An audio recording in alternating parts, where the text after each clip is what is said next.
Hello, fellow plate spinners. I'm really glad you're here for your weekly dose of authenticity and joy. I'm Selena Johnson and your guide through this chaos of busy lives. In each episode, we unpack real tools to conquer overwhelm and dodge burnout. It's all about creating space for what truly matters. Whether it be through solo reflections or inspiring guests, this is your sanctuary for a more centered, productive you, with a healthy serving of that joy we talked about. Get ready to hit pause on life while we dive in to some real chats. Hope you enjoy. Hello. I hope that you enjoyed our series on pause. I hope you listened to it. If you didn't, go back about 5 episodes and push play and see if that serves you in any way. So we're going to be talking about pause all year, right? We're going to be talking about intentionally pausing. We're going to be talking about needed pauses. We're going to talk about pausing. But right now, today, I really wanted to come to you with an episode about those pauses that maybe we don't anticipate, or we're not ready for, or we didn't ask for, or you fill in the blank. So really want to talk about waiting today. Waiting is going to be the theme of today's episode, and just the relevance of it in our lives, and how we very often find ourselves in a season of waiting. And most of the time, I don't know about you, when that has happened for me, it wasn't a waiting I was expecting, right? We're finding ourselves in this space where we're kind of maybe even feeling lost or confused or frustrated because we don't understand what's going on. And, a little bit of my story in regards to waiting, some of you know, and you can go back and listen to other episodes. I've talked about it there too. But really, we started out our journey in marriage being put into a season of waiting we weren't even aware of. And there were some medical things going on with me. If you want to really know all the details of that, I think episode 92 and 93, you can go back and listen to. So I really had not anticipated, we were starting out this like young couple, and we were ready to like take on life. And then it was just this like abrupt space we were in of waiting. We went a few years through trying to figure out what was going on with me. Not trying very hard. My story is really one of isolation and lies that I was believing that my body couldn't do what I wanted it to do or needed it to do. And so I really went into a whole place of like not talking to anyone about anything. But when I did start to come out of that, and I started to work with a therapist and work with doctors and started to figure out what was going on, it was about the 7-year mark. So it took a minute. That 7 years on to about the 12-year mark of our marriage, so about 5 years, it was that season of real waiting, which was, we wanted to have a family. We were desperately desiring to, and I felt very called to be a mother. I never doubted for a second that's what I was supposed to do. I said to my mom just the other day, I was like, I was born to own a home and take care of it. She was, I think you're right. Like, I wanted to be a mom. I wanted to be a wife. I wanted to serve my family in that way. So anyways, so we really, we were in this season where I really wanted that, but God was not answering that prayer immediately. There, I know now, was so much that I had to work on, and so much that I had to work through and process. And I know that I see now, looking back, the purpose for that season of waiting. But at the time, and I will say it, at the 12-year mark, then, that prayer was answered very clearly with the baby boy that was inside of me, Finn.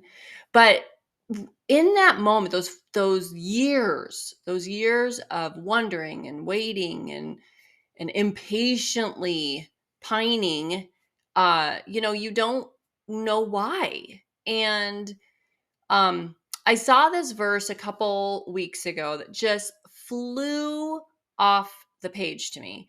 And it's 2 Peter 3:9.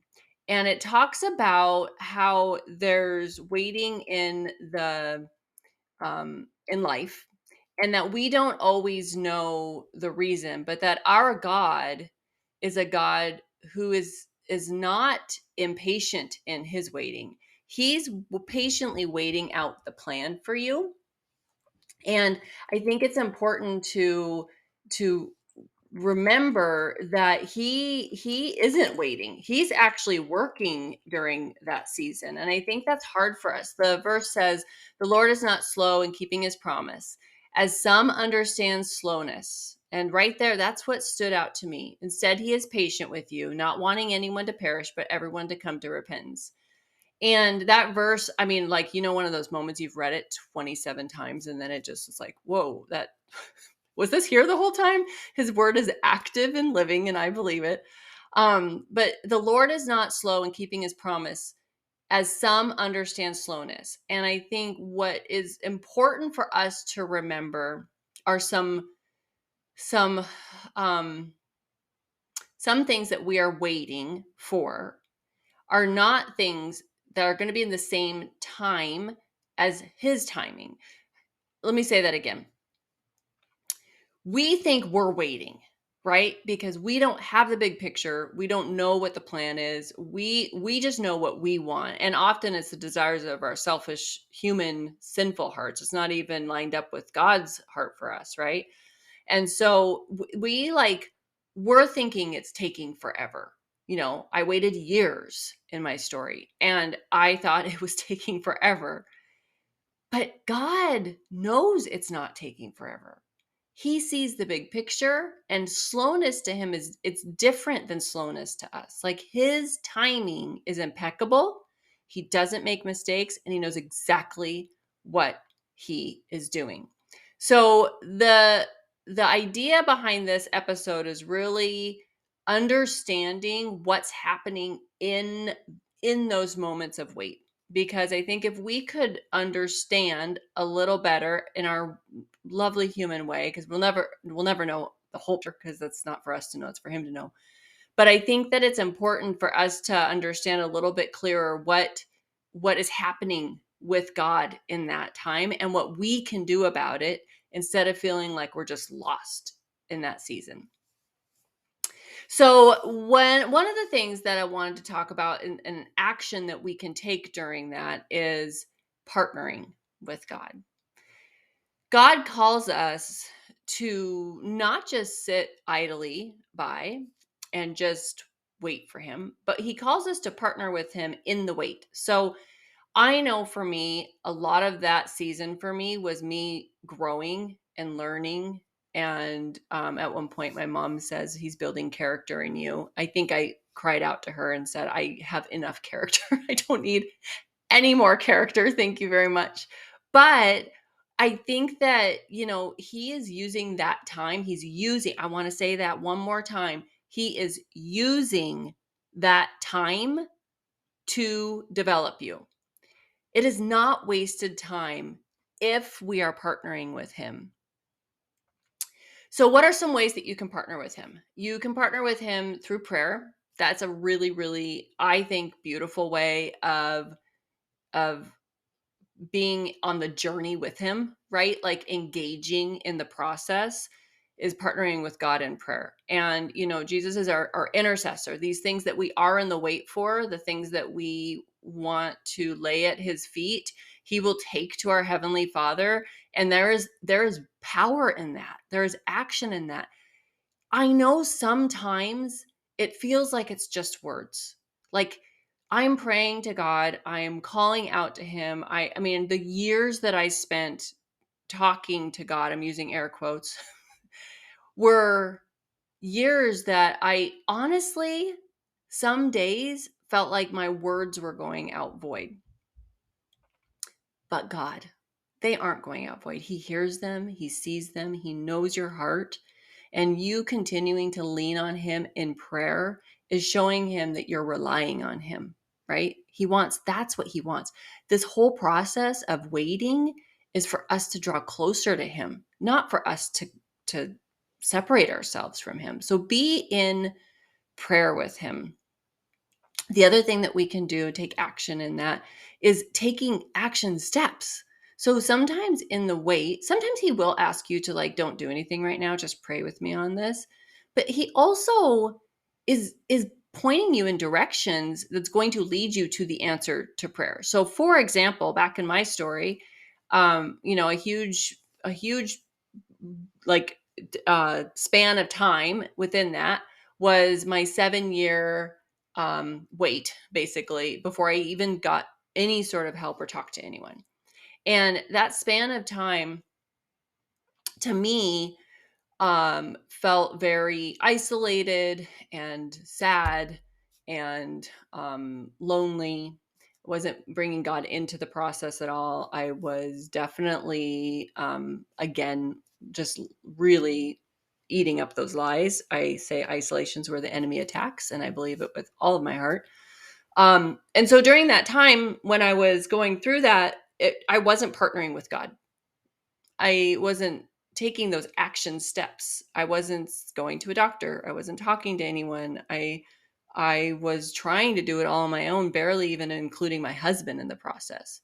And so when I was stepping into the next phase of the process, when God, I mean, I had a moment where I was just on my knees, just crying out to him and finally giving it to him because I couldn't do it on my own. I I remember being in a Bible study, and we had been reading about Sarah and Hagar and how, she was trying to do so much on her own, and trying to, basically manipulate the situation to serve her. And it was just this very eye-opening process for me, where like I was really trying to make it all happen. I wasn't giving any of it to God. And so I remember from that moment on, I started giving it to him. I started talking to him. It does not mean my answer came. I still remember had another 5 years or so before that happened. But I did know that I had to start taking some different steps. I had to start doing things different, which was relying on him. And so asking him for his guidance and, honestly, letting people in, which was huge. If you're in a place of isolation, I'm going to stop and just say this is where even just telling one person can change everything. I told one friend who wasn't even a close friend with me at the time. For some reason, God just gave her me or gave me to her, and I gave her to me, whatever, what I'm saying. And she'll tell you we needed each other. So it was a whole God thing, but there was something safe in that allowed me to start talking. And that's what led me to counseling. And that's what led me to going back to a doctor. And that's what led me to the next doctor and the next one, until I found the one that had the answers. And so I just really want to remind you that you do have steps you can take. There is action you can take in that waiting process. And maybe it's journaling. Maybe it's, talking to a friend. Maybe it's, maybe you're somebody who's on social media. Maybe it's talking about it out loud and helping other people know they're not alone. There are things you can do that are taking action during a season when you feel like you're out of control and you don't have any power, right?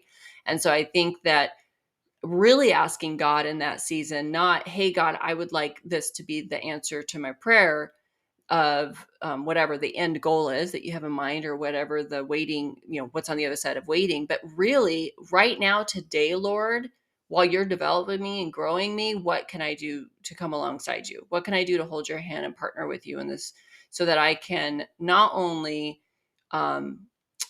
keep moving forward, but also keep moving forward, completely relying and leaning on you and being a different person on the other end? How can I be more Christ-like through this process?